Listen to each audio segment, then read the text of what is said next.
Let's now take you to Glasgow, where more than 40 countries have committed to shifting away from coal by some of the major burners such as China, the US, but some of the major burners such as China, the US and Australia have not signed up to the agreement. UK's Energy Secretary Ed Miliband says that glaring gaps remains without commitments from large emitters to stop increasing the use of coal domestically. He said nothing had been said about other fossil fuels such as gas and oil, and accused the government of letting others off the hook. Although China produces more CO2 overall, the US has by far the highest level of emissions per capita, although it has pledged to reduce emissions by at least 50% levels by 2030.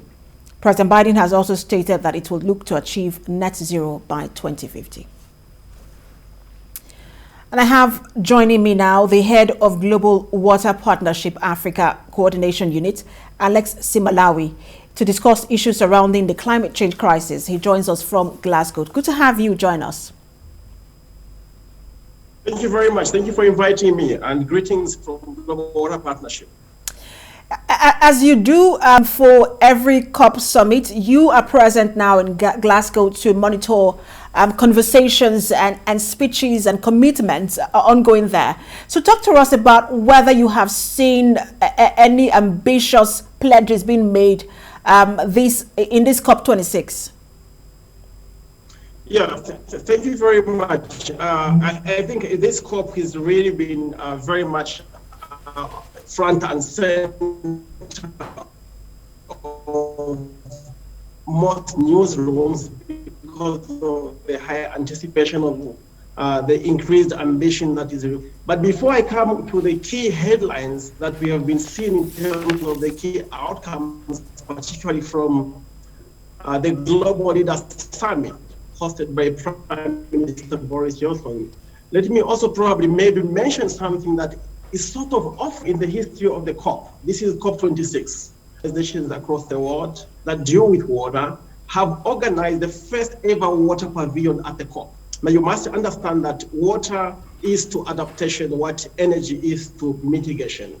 But water's profile within the negotiations has not taken a prominent seat for many, many years, despite the fact that one of the impacts of climate change on water resources, particularly here in Africa and in the developing regions. So one of the significant outcomes is that for the first time ever, we have the first ever water pavilion organized by over 32 global organizations, really making the call that we need to do something about water resources management to improve how water is managed so as to protect ourselves from the climate impacts. Another related aspect to this is that African partners, together with global partners led by the African Ministerial Council on Water and the African Union Development Agency, organized a high-level event called Towards the High-Level Water Investment Panel for Africa, with a very specific message calling for the establishment of an international high-level panel for water investments in Africa. So global organizations that include UNDP, UNICEF, the Global Center for Adaptation, Global Water Partnership, where I come from, together with the African Ministers' Council on Water, are saying we need to raise the profile of water investments so that we're able to adapt to climate change. So the International High-Level Panel Call for Africa, which will be comprised at the heads of state level, is a significant that leading the call was also the former president of Tanzania, His Excellency President Jakaya Kikwete, who is also the chair of GWP Southern Africa and GWP Africa, who led the partners and the conveners in saying, we cannot wait to have an international high-level panel for water investments in Africa. So these are the two significant outcomes. Now, everyone knows about the other bigger events convened by Prime Minister Boris Johnson. More than 100 leaders have promised to end and reverse deforestation by 2030. This is the first major deal because these countries represent over 85% of world's forests and have promised to halt and reverse deforestation. And you might know as well that for Africa, the Congo forest, led by Democratic Republic President Felix Tshisekedi, who is also chair of the African Union, was also very much part of the deal of the global leaders that promised to end deforestation by 2030. And of course, the other key outcomes that we have seen include governments pledging and private sector pledging billions of funds towards adaptation. The Bezos Earth Fund promised $2 billion to tackle climate change through landscape restoration. And also on the sidelines was what's called the Africa Adaptation Acceleration Summit, hosted by the Global Center for Adaptation, which is chaired by former UN Secretary General Ban Ki-moon. And at the Global Summit, African heads of state converged on the second day of the Global Leaders Summit and called for increased support to adaptation in Africa, also led by our own president of the African Development Bank, President Adesina. And we saw at this event the United Kingdom leading from the front and promising $2 billion in guarantees towards the Africa Adaptation Acceleration. And these are great pledges. I want to get back to these pledges in just a moment.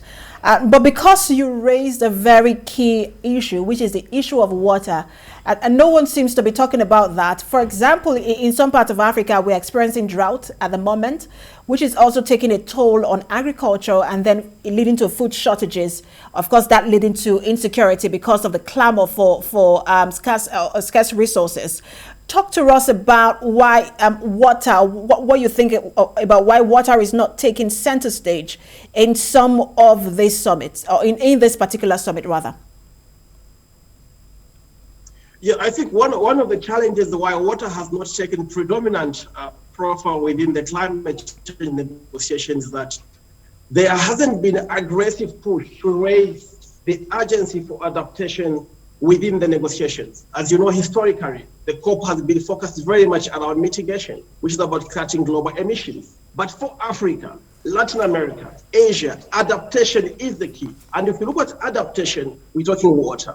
So as the profile of adaptation begins to raise now, as we're beginning to see in this COP, the profile of water, it's hoped, is also going to raise.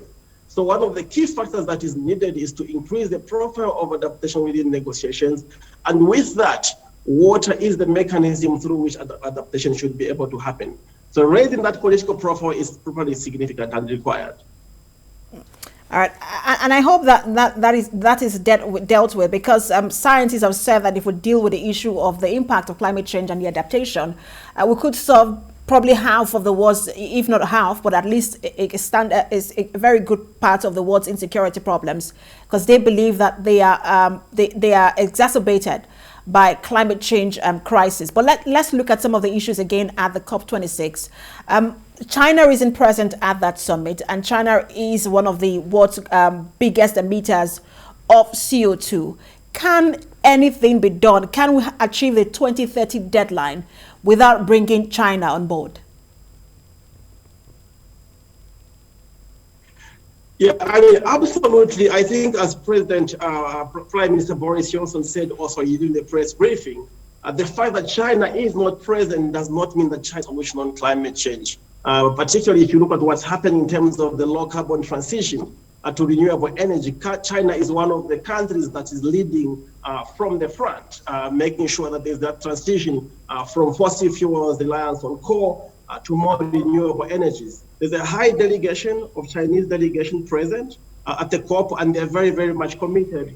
We also know that the President of Russia, Putin, is also not at the COP. But we also understand because of reasons related to COVID restrictions. But Russia is also very, very committed. So I think I would be more confident and say I think it is possible to have a global solution, because these countries are committed, and we are seeing now US, which was aware out for a few years. They are back into the conversation. So I think moving forward, there is significant progress.